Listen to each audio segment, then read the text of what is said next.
ሰላም ጤና ይስጥልኝ። ሻዕቢያና ኢሃፓ። የሻዕቢያ አመራር ኤሪትራ የኢትዮጵያ ቅኝ ግዛት ናት የሚለውን ሀሳቡን ካሰፈረ በኋላ ከመገንጠል ዓላማ ሊያደርሱኝ ይችላሉ ብሎ ያመነባቸውን ሁለት የማናጋት መሠረታዊ ፖሊሲዎችን በቋሚነት እንደነደፈ ካካሄዱን ማንም ሊያነበው ይችላል።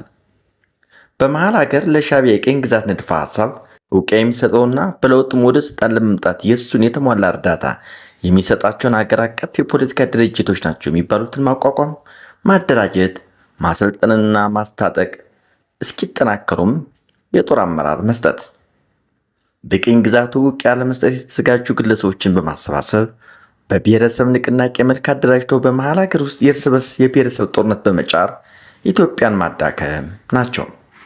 ሻዕቢያ እነዚህ ሁለት የሚጋጩና ጦር የሚያጠማዝዙ ዓላማዎች ላይ የሚያሰልፉትን የፖለቲካ ኃይሎች በመፍጠር እንደ ሁኔታው አንዱን ዛሬ ሌላውን ነገ ወደ መድረክ እያወጣ በማጫወት ኃይሉን ለማጎልበት አቀደ። ዋና ግቡ ግን ከተሳካ ኢትዮጵያን በማያልቅ የእርስ በርስ ጦርነት ውስጥ መክተት ነው። ከዚህ በመለስ አሻንጉሊት የሆነ ስርዓትን መፍጠር ነው። የሻዕቢያን ነፃነት የሚደግፍ መሆን ይኖርበታል። ለዚህ ዓላማ የመጀመሪያ ተመልማይ የሆነው ሀገር አቀፍ ድርጅት ኢሃፓ ይሆናል። የሻዕቢያ የሐሰት ፕሮፓጋንዳ በቀድሞ የተማሪው ንቅናቄዎች በከፊል ያደረሰውን የአሳሳችነት ሚና ቀደም ሲል ገልጫለሁ። ይኸውም የሐሰት ፕሮፓጋንዳው የክፍለ ሀገሩ ምሁራን አሳስቶ ወደ በረሃ ስቦ ካስገባ በኋላ ጭዳ እንዳደረጋቸው አሳይቻለሁ። በጭፍን ግራውን መሄድ የጀመረው ኢሃፓ ቀደም ብሎ በጥንቃቄ መራመድ ሲገባው በስሜት እንደጋለበ ከሻዕቢያ ጋር ግንኙነት ይፈጥራል። ጊዜ ወስዶና ዝግ ብሎ የተጠና እርምጃ በመውሰድ ከግንባሩ ጋር የፖለቲካ ውይይትና የፈጠራ አቋም ሳይዝ በሚያገናኘው የሚለየው ፖለቲካ አቋም ላይ በማስመር ስምምነት ላይ ሳይደርስ የሻዕቢያን እርዳታ ለማግኘት ወደ ሚዲያ እንደገባ ተመልክተናል። ኢሃፓ እንዳሰበው ቀርቶ በኢትዮጵያ ለብቻ ተለይቶ በቁም እስር ከ1 ዓመት በላይ እንደቆየ ተገልጿል። ለዚህም ምክንያት ነበረው። ግርግር እንደደረሰው ወደ መሃል ሀገር እንደምናልፍ ነበረ። ነገሩ ይህ መሆኑ ይቅርና ሌላ መልክ ይዛል። ሻዕቢያ ቀድሞውኑ በማወቅ የኢሃፓ ውጭ እያለ የአቋም ጥያቄ ለውይይት ሳያነሳ ይቆይና ግርግር ደረሰ መፈናፈን በማችልበት ሁኔታ ውስጥ ከተተን። በኋላም በኤሪትራ ጥያቄ ላይ የኢሃፓ ግልጽና የማያሻማ አቋም መውሰድ አለበት ብሎ ጠየቀ። ግርግር ካለው ቡድን ውስጥ የኢሃፓ አመራርና አባላት ቢኖሩም መላው ድርጅቱ አይወክሉም። ይህን ሻዕቢያ በግልጽ እውቅያ ስጡኝ የሚል አቋም ከማስቀመጡ ቀደም ብሎ ወደ መሃል ሀገር ላለመግባታችን ያቀረበልን የነበረው ምክንያት ቡድኑን ለመሸኘት የሚያስችለን ኃይል አላሰብን የሚል ነበረ። አቶ ብርሃነ መስቀል ረዳ ከ3 ወራት በኋላ ይመለሳል። መቼም አቶ ብርሃነ መስቀል ረዳን የመሰለ ጸረ ዲሞክራቲክና ብሪተኛ ሰው ይኖራል ተብሎ አይገመትም።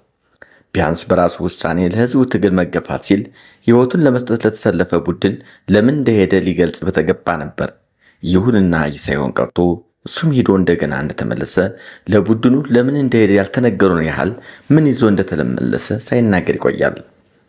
ገና ጠዋት ኢሃፓን ስንመሰርት ይሆናል ብለን እንዳሰብነው ሁሉ ማንኛውንም የፖለቲካ ጉዳዮች አባሉ በመሃል ተነጋግሮበት አቋም ሊወስድበት ሲገባ ከፍተኛ በሆነ የሀገር ህልውናና የአንድነት ጥያቄ ላይ አባላቱ ከውሳኔ እንዲገለሉ ተደርጎ በኢሃፓ አመራር ጥቂት አባላት በተደረሰ ውሳኔ የክፍለ ሀገሩ ጥያቄ የሻዕቢያ ጥያቄ እንደሆነ ተደርጎ ተወሰነ። በዚሁ ኢሃፓ የሻዕቢያ የኢትዮጵያና የኤሪትራ ሁለቱ ሀገሮች ንድፈ ሀሳብ ይቀበልና የሱ የእንቅስቃሴ የግዛት ክልል ከመረብ በስተደቡብ መሆኑን ይቀበላል።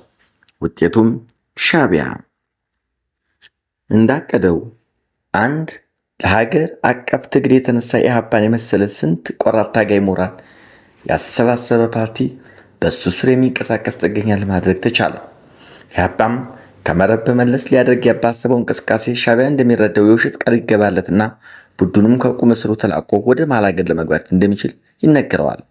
በይፋ ካልተገለጠው የቁም ስርዓት ተለቀን ጉዞ ወደ ደጋው የኤሪትራ ክፍለ ሀገር ይሆናል።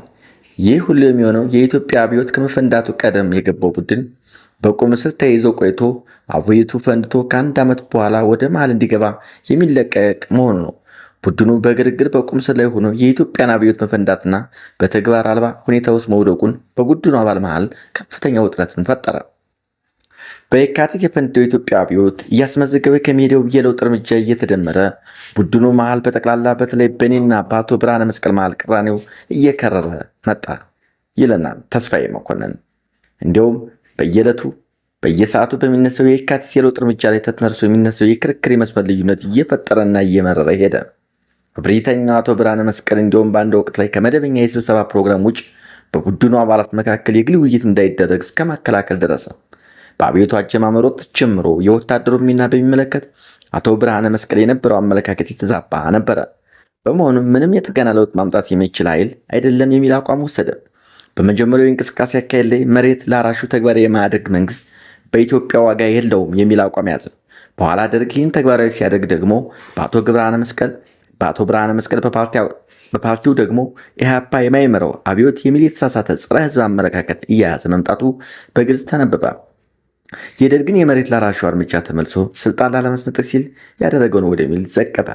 አቶ ብርሃነ መስቀል በ66 በፈነዳው ህዝባዊ ንቅናቄ ላይ ፍጹም የተጻራሪ የሆነ አቋም ነበረው።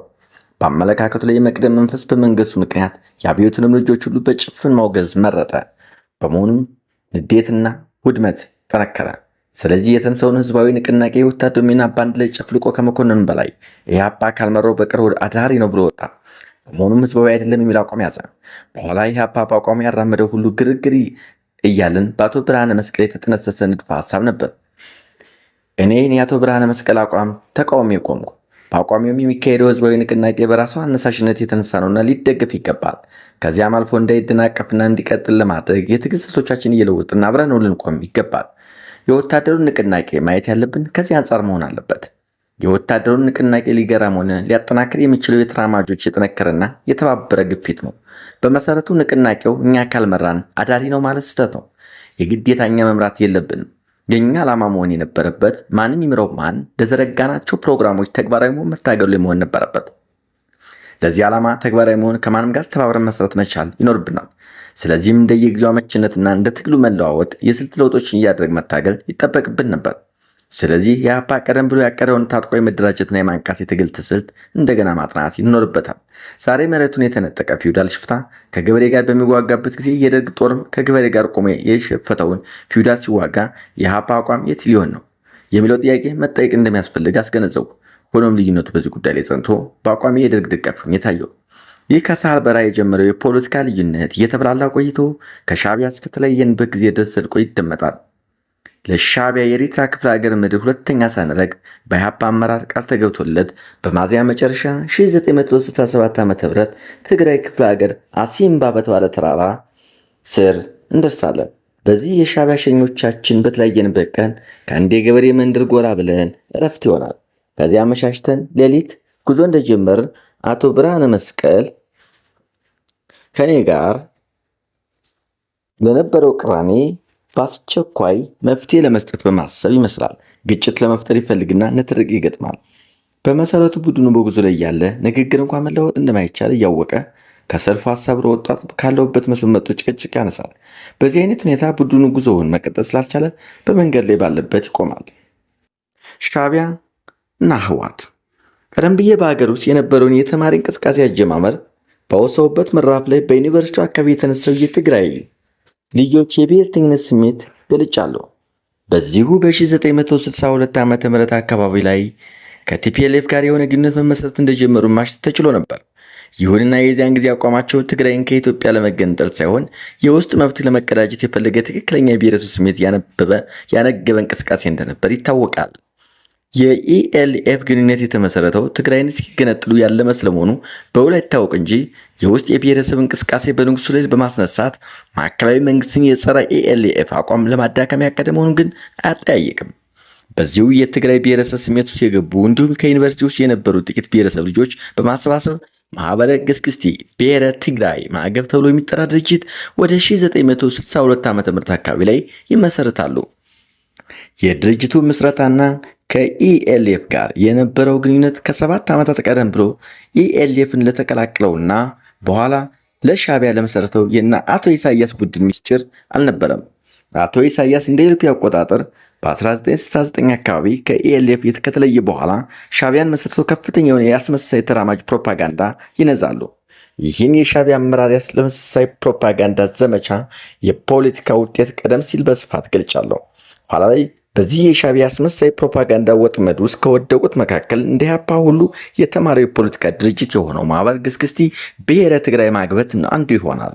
ከሻዕቢያ መስራቾች አንዱ ለሆነው አቶ ኢሳያስ አፈወርቂ የማግበትን የአመራር አባላት ለመጥለፍ እንዲቻል የረዳው አዲስ የአስመሳይ ተራማጅ ፕሮፓጋንዳ ስልት ብቻ አልነበረም።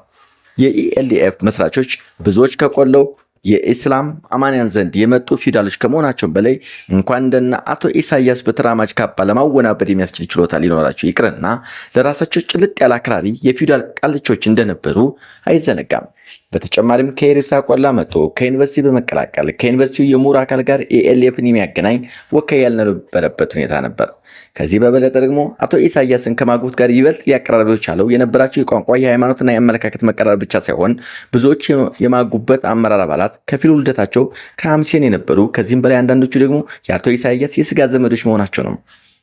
ለግንኙነቱ መሳካትም አይጫወቱ ሚና ተጫውቷል። ስለሆነም በማግባት እና በሻዕቢያ መሃል የዓላማ አንድነት ብቻ ሳይሆን በስጋ ወደሙ ግንኙነት የተሳሰረና አፍንጫ ሲመቱት አይን ያለቅሳል የሚባልለት አይነት የጠበቀ ግንኙነት ተመሰረተ። ቢሆንም አቶ ኢሳያስ ይህን የስጋ ወደሙ ግንኙነት በማያጠራጥርና በማይፈታ መልኩ ለማፍሰር በመፈለጉ ማግበትን በአዲስ አመራር በአዲስ ድርጅታዊ ቅርጽ ሊያዋቅር ይነሳል። አክራሪ ኢትዮጵያኖች በመኖራቸው ለምሳሌ የሚያግበት አካባቢው መስራቾች አቶ ኃይሌ የተባለው አንዱ ነበር። በዚህ አክራሪ የኢትዮጵያን እምነት ደግሞ የኤርትራን የዛቻ የታሪክ ባለቤት መሆን ስለማይቀበሉ እነሱን መንጥሮ ማጥፋት ነበረበት። ከዚህ የተነሳ በአንድ በኩል የትግራይ የኢትዮጵያነት መለዮ እንደተያዘ ሆኖ የኤርትራን የተለየ ባለ ታሪካማ መሆን ሊበቀል በሚችል ሌላ ድርጅት ለመተካት ከመነሳቱም በላይ በሌላ በኩል ደግሞ አመራሩ ምንጊዜም ቢሆን ከሻዕቢያ ጋር በደምና በስጋ የተሳሰረ ግንኙነት ካላቸው ግለሰቦች እጅ እንዲገባ ተፈለገ። የሻዕቢያ አመራር ለዚህ ዓላማው መሳካት ይረዳው ዘንድ የማግበት አመራር አባላት በየወቅቱ ወደ በረሃ እየወጡ የፖለቲካ ውይይት እንደሚያደርጉ በሚል ሽፋን ጥናቱን በግለሰቦች ላይ ያካሂዳል።